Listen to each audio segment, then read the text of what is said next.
pada terus saya posisi tidur ya mas, katanya tuh kaki saya tuh diseret sama perempuan ini. iya sampai, tapi itu iya sih yang perempuan tuh sampai itu ke pintu teman saya.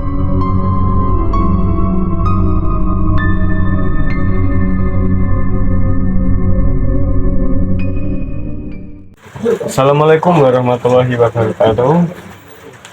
Ini konten perdana saya, lebih tepatnya kami. Untuk konten ini berisi cerita horor. Kenapa kami memilih horor sebagai tema? Karena di era sekarang yang gempuran digitalisasi di mana-mana itu horor mulai terlupakan. Jadi meskipun dunia sudah modern, kita jangan sampai melupakan hal-hal baik. Oke, untuk kisah selanjutnya akan didatangi oleh narasumber kita, yaitu teman saya sendiri yang memiliki kisah horor tersendiri yang cukup seram juga. Oke, silakan masuk. Halo, selamat malam ya. Oke, gimana ini pandangan Anda untuk hal gaib di era digitalisasi? Oh ya, sebelum itu kan kita belum kenalan juga ya. Kita harus kenalan dulu. Ya, lebih tepatnya saya di sini sebagai narasumber ya. Nama saya biasanya dipanggil aja sih, dipanggil Raden Amin. Ya. Kalau untuk ini teman saya juga, itu sudah kenalan apa belum? Belum ya, udah kenalan juga. Guys, panggil saya saja Abi saja. Iya.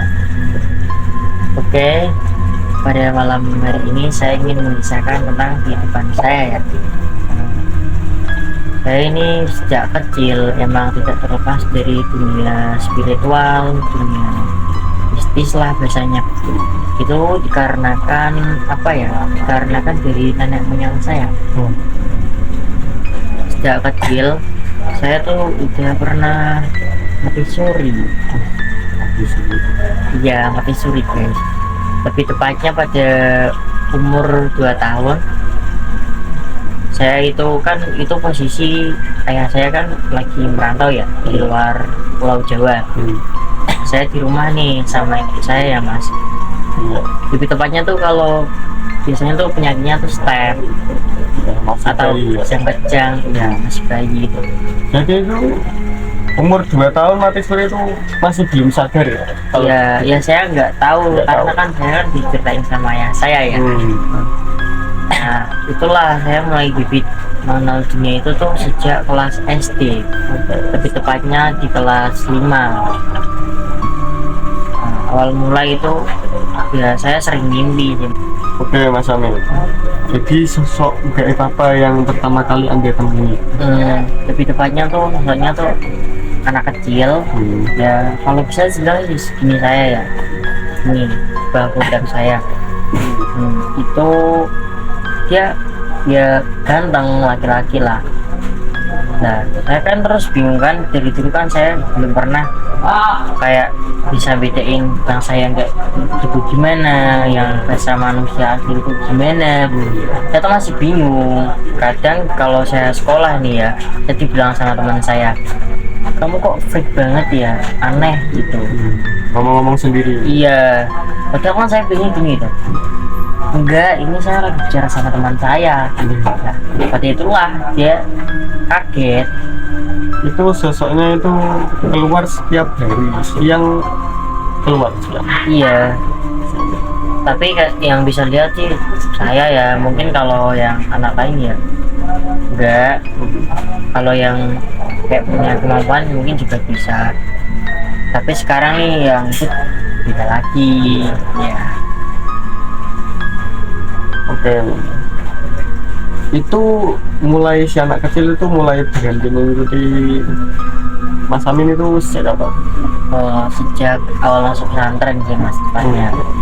Itu kan awal mula masuk pesantren kan aku tuh gitu ya, kayak loh kenapa sih anak ini dia nggak ikutin saya?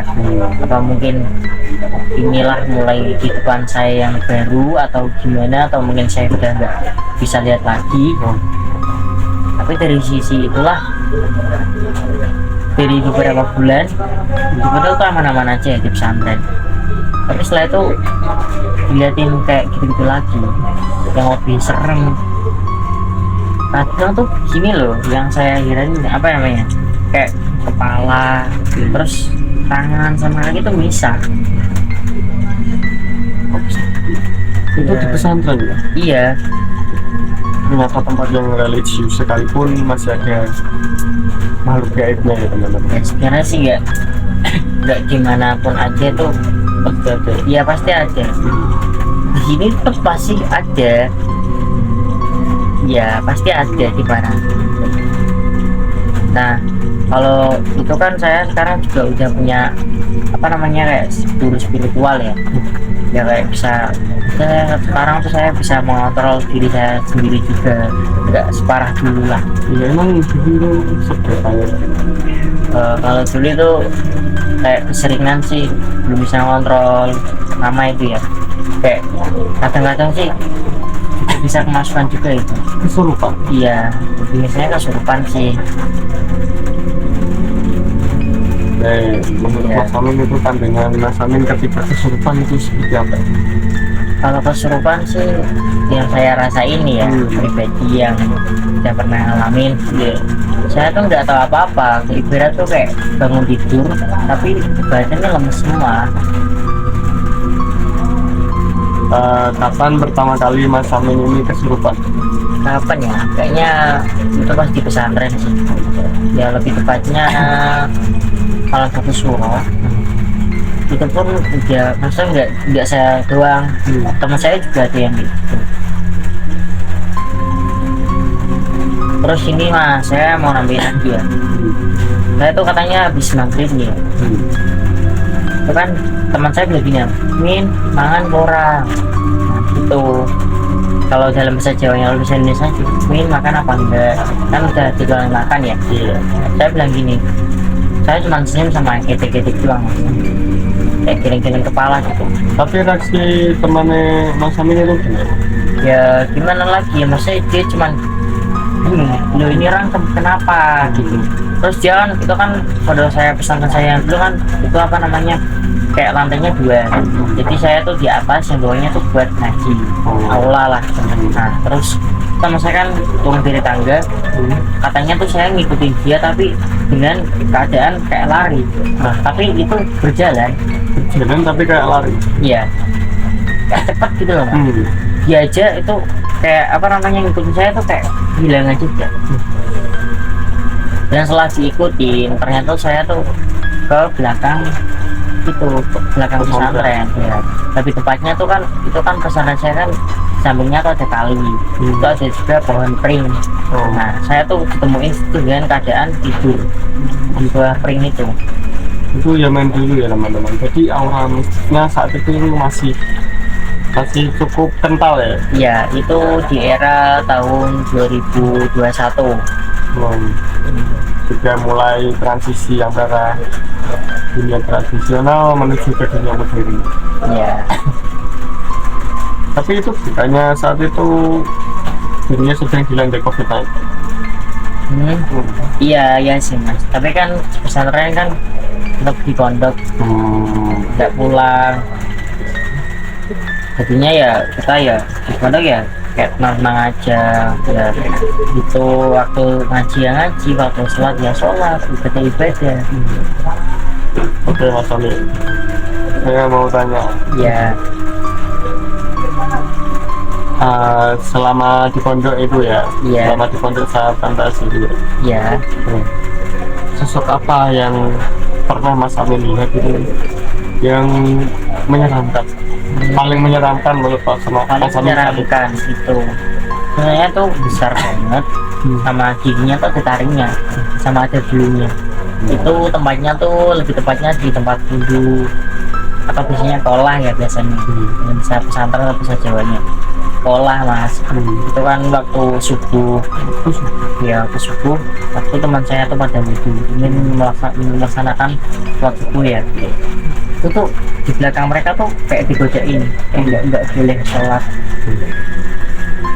kayak pokoknya tuh teman saya tuh semua tuh nggak boleh sholat.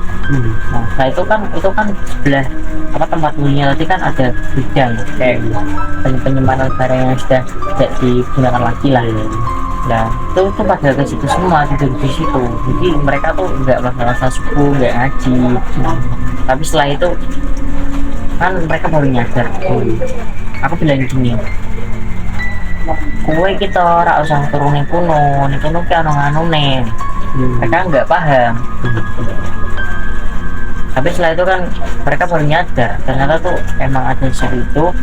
Dan teman saya tuh pertama tuh kayak bimbang mas, maksudnya ini saya tuh bisa lihat beneran apa enggak. Terus ada ngatain saya kan, saya tuh di kamar. Terus ini dia bilang gini, ini Tommy jari ini kan setan. Nah, saya bilang gini, yo wes tolong kok tidak anu kocok kain ya itu kan. Terus selesai itu saya tidur mas, saya nggak mau beliin mereka lah biasanya. Terus mereka tuh pada itu begadang sama liatin kaca, katanya tuh kacanya bermain sendiri. Itu dari atas lemari, kan lemarinya locker ya, kayak di atas lagi iya ada yang gedor-gedor sama itu dilihatin sama sosok perempuan.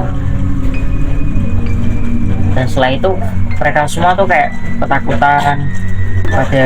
Terus saya posisi tidur ya mas, katanya tuh kaki saya tuh diseret sama perempuan itu. Iya sampai, tapi itu iya sih yang perempuan tuh sampai itu ke pintu. Teman saya tuh setelah itu paginya mereka pada sawanan mas, yang biasanya sakit lah. Tapi sakitnya nggak tipis, mereka lebih medis ya. Iya. Terima kasih Mas Amin sudah membagikan pengalaman dan experience Anda tentang secercah makhluk gaib dan hal gaib di era digitalisasi. Iya. Oke. Yes. Terima kasih yang sudah menonton. Jangan lupa like, comment, and share video ini. Ya, jangan lupa follow juga.